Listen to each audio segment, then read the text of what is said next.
Welcome to the CarpeDiemSomeday, the channel that helps you seize the day by giving you helpful advice in all aspects of your life, unique experiences to add to your bucket lists, and interesting and inspiring ideas that will help you find your bliss.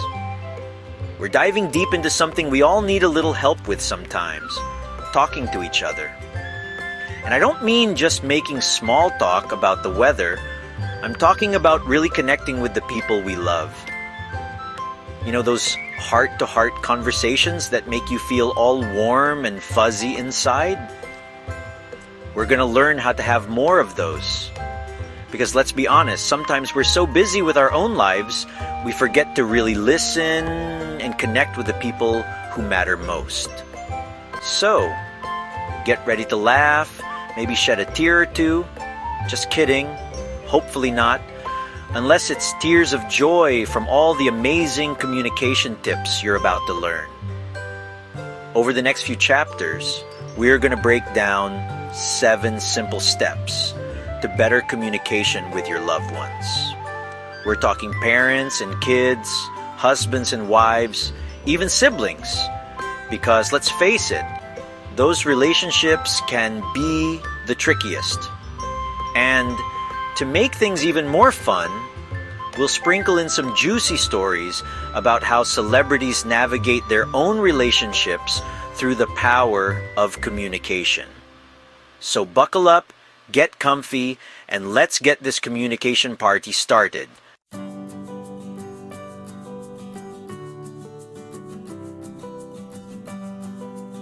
First things first, if you want to talk to someone, you gotta actually, spend time with them. And I'm not talking about just existing in the same room while you scroll through your phone. We're talking quality time, people. Like, remember Sarah and Jake? They were stuck in a rut, always arguing, barely even looking at each other. But then they started having these adventure days once a month. They'd go hiking, try a new restaurant, even went ziplining once. And guess what?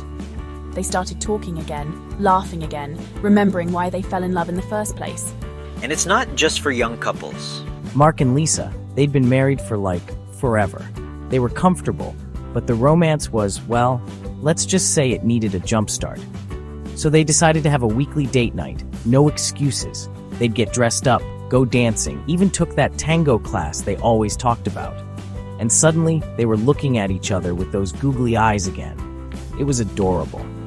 But you don't have to go all out like that every time. Emma and Alex, siblings who bickered more than my dogs fight over a chew toy, they found their groove with a monthly game night. Board games, card games, even video games. It didn't matter as long as they were laughing and talking trash to each other. And slowly but surely they became friends again. Who knew, right? And you know who else gets it? Will Smith. He's a busy guy, movies, music, all that jazz. But he always makes time for family dinners, vacations, just hanging out. He says that's where the real conversations happen, where they can all just be themselves. And you know what? I believe him.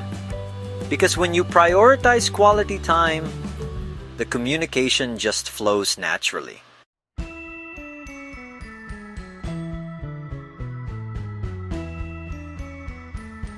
Okay, so we've talked about the importance of quality time. Now let's talk about routines. Because let's be honest, life can get pretty chaotic, right? But when you establish routines for communication, it's like carving out those precious moments in the day where you can actually connect with your loved ones. Let me tell you about Sam and Ava. Every evening, without fail, Sam would sit down with her daughter Ava and just listen. It didn't matter if Ava wanted to talk about her day at school, her latest crush, or the imaginary world she'd created in her bedroom. Sam was there, fully present, giving Ava her undivided attention. And that made Ava feel heard, seen, and understood. Then there's Julia and Mike. Now, these two, they loved a good debate. But instead of letting arguments escalate into shouting matches, they established a routine of active listening. Whenever they disagreed, they'd take turns expressing their thoughts and feelings, while the other one listened without interrupting. And you know what? It worked wonders. They actually started understanding each other's perspectives. Imagine that. And don't think for a second that this is just for couples. Ben, a single dad, made it a routine to have dedicated listening time with his daughter Lily every night after dinner. He'd put away his phone, turn off the TV, and give Lily his full attention as she talked about her day, her struggles with schoolwork, or her dreams of becoming a veterinarian. And that made Lily feel supported, loved, and cherished. You know who else gets it? Dwayne "The Rock" Johnson. This guy is a superhero in real life too.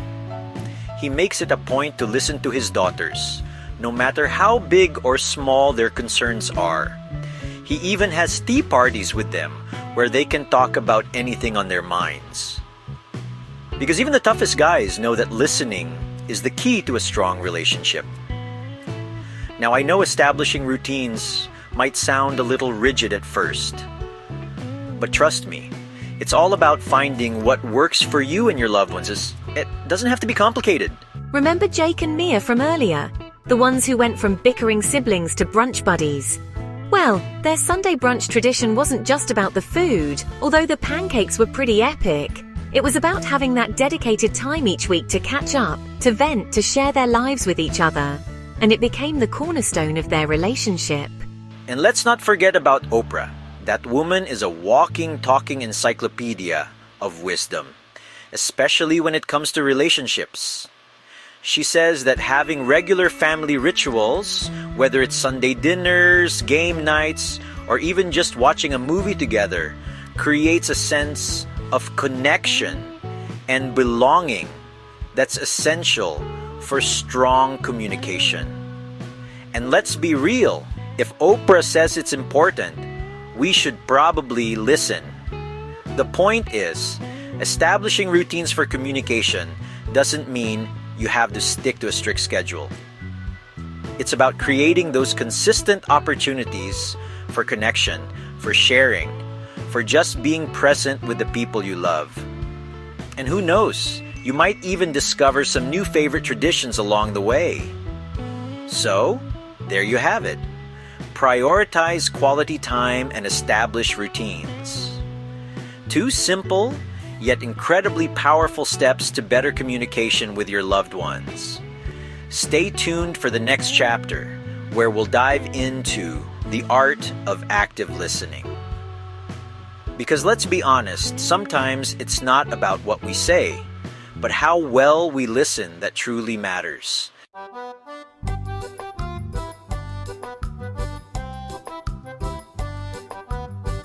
You know, sometimes the best thing we can do for our loved ones is just listen. Really listen. Like when Ava had a tough day at school, and Sam, instead of jumping in with solutions, just sat and listened to her vent. That's what I call a true friend. And speaking of listening, have you ever been in an argument where you're just waiting for your turn to speak? Yeah, me too. But Julia and Mike, they've cracked the code. They actually listen to each other during arguments, and you know what? It helps them understand each other's perspectives. Imagine that. And then there's Ben, who deserves a Dad of the Year award. Lily was having a tough time at school, and instead of brushing it off, Ben sat down and really listened to her. He made her feel heard, supported, even when he didn't have all the answers. Because sometimes, just listening is enough. It's all about making people feel heard, you know? Like when Dwayne "The Rock" Johnson, the busiest man on the planet, takes the time to listen to his daughter's opinions. He values what they have to say, and that's what makes him the coolest dad in Hollywood, besides me, of course.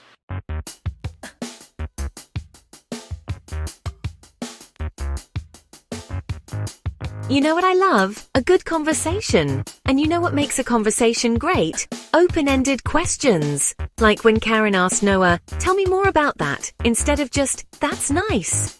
Suddenly, Noah's whole world opened up. And speaking of opening up, Eric's a pro at asking Lisa about her work. Instead of just saying, "How was work?" he asks things like, "What was the most interesting thing that happened today?" Now that's how you get people talking. Mia's another one who knows how to ask the right questions. She doesn't just assume she knows what Alex wants. She asks, "What do you feel like doing today?" It's amazing how such a simple question can make someone feel heard and respected. It's like on my show, I love asking my guests open-ended questions because you never know what they're going to say. It keeps things interesting, you know? And sometimes those unexpected answers lead to the most heartwarming stories. Open-ended questions are like magic keys that unlock deeper conversations. They show the other person that you're genuinely interested in what they have to say, that you care about their thoughts and feelings. And who doesn't want to feel heard and understood? It's like when you meet someone new and instead of asking yes or no questions, you ask them about their passions, their dreams. Suddenly, you're not just two strangers. You're two people connecting on a deeper level. It's amazing what a few well-placed questions can do. So the next time you're chatting with a loved one, ditch the assumptions and embrace the open-ended questions. Ask them how they're really feeling, what they're thinking about. You might be surprised by what you learn, and you'll definitely strengthen your bond in the process. Remember, communication is a two-way street. It's about speaking your truth and listening with an open heart. And sometimes, all it takes is a simple question to get the conversation flowing.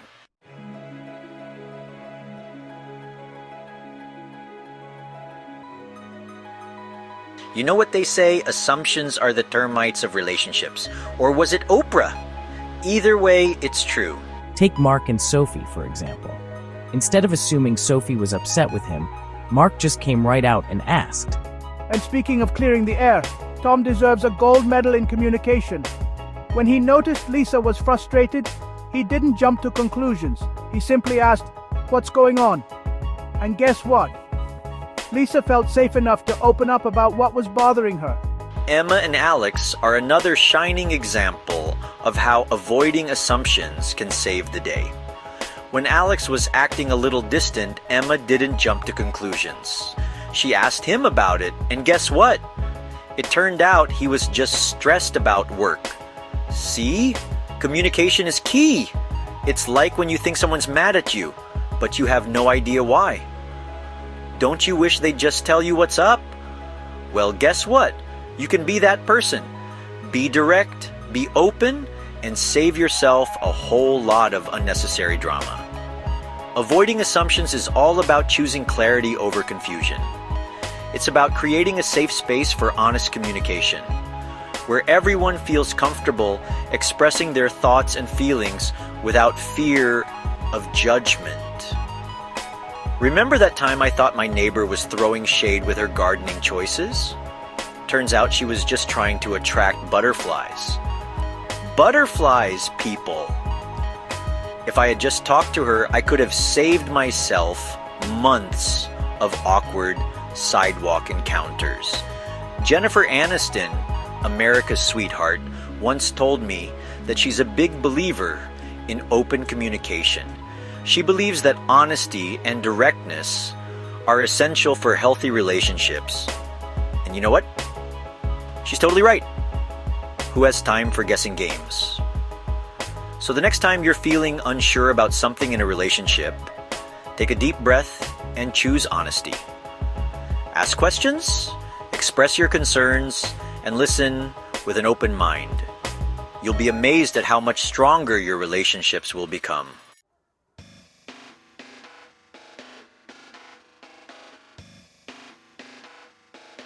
You know, sometimes we think we're sending out smoke signals with all our feelings, but our loved ones are just scratching their heads, wondering what we want. Been there, done that, got the t-shirt. But it turns out being direct and honest is like speaking the universal language of love. Who knew, right? Take Rachel, for example. Instead of dropping hints about Max leaving his socks on the floor, again, she just came right out and said, "Honey, I love you." but those socks are starting to migrate on their own. And guess what? Max actually picked them up. It's a miracle. And then there's me.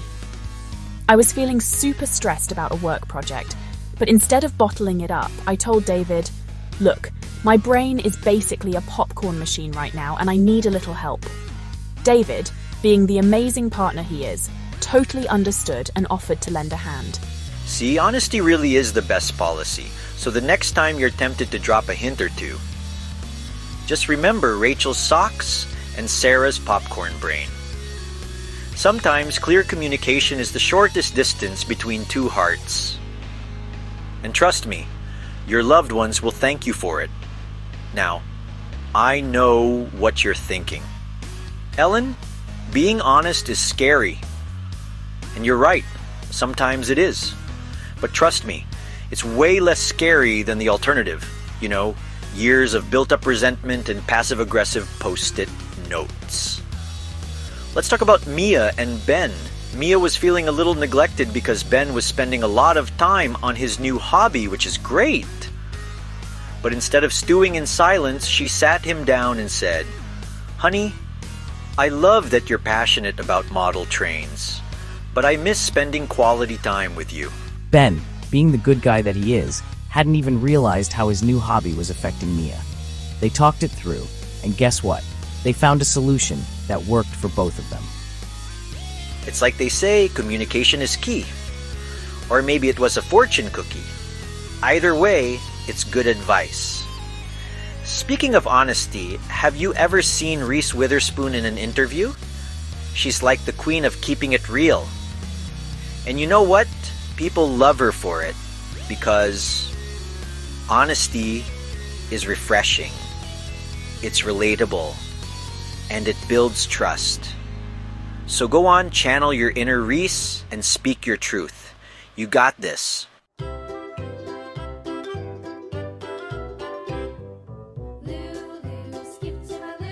You know that warm and fuzzy feeling you get when someone says something nice to you? Well, guess what? Other people like it too. It's like a little burst of sunshine on a cloudy day. And the best part is, it doesn't have to be anything major. A simple thank you or I appreciate you can go a long way. Take Jake and me, for instance. Jake was feeling a little down about his basketball game. Apparently his free throws were less than free that day, and I could tell he needed a pick-me-up. So I gave him a big hug and said, "You know, you're the most determined person I know, and I believe in you." And you know what? That little bit of encouragement made all the difference.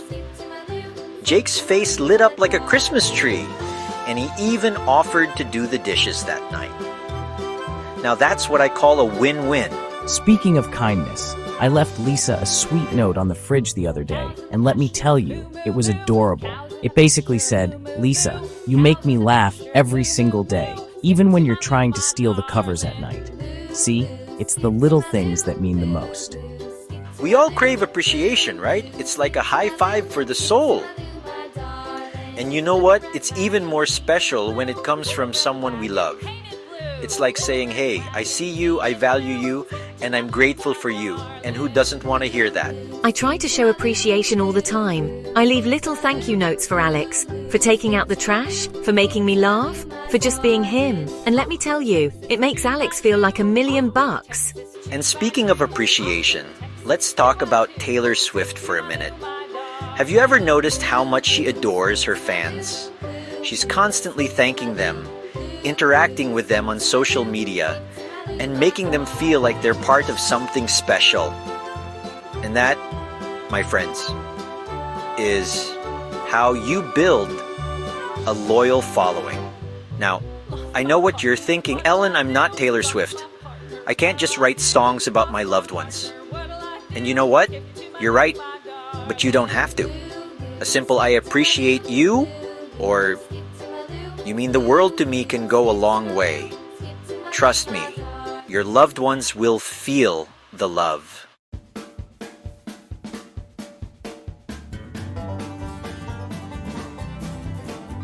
Well, there you have it, folks. 7 steps to better communication with your loved ones. We've talked about everything from spending quality time to expressing yourself clearly. And let me tell you, It's been a wild ride.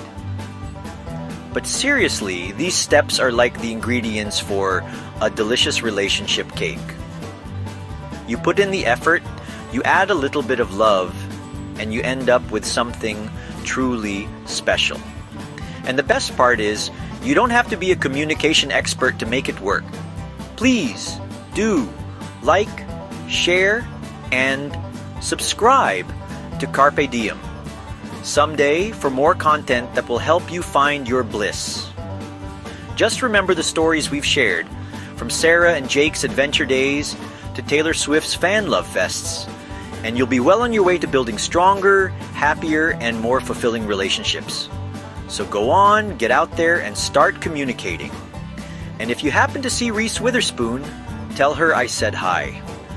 And maybe ask her if she has any communication tips, because that woman knows what's up. Always remember, there's no better way to start than now. Carpe diem.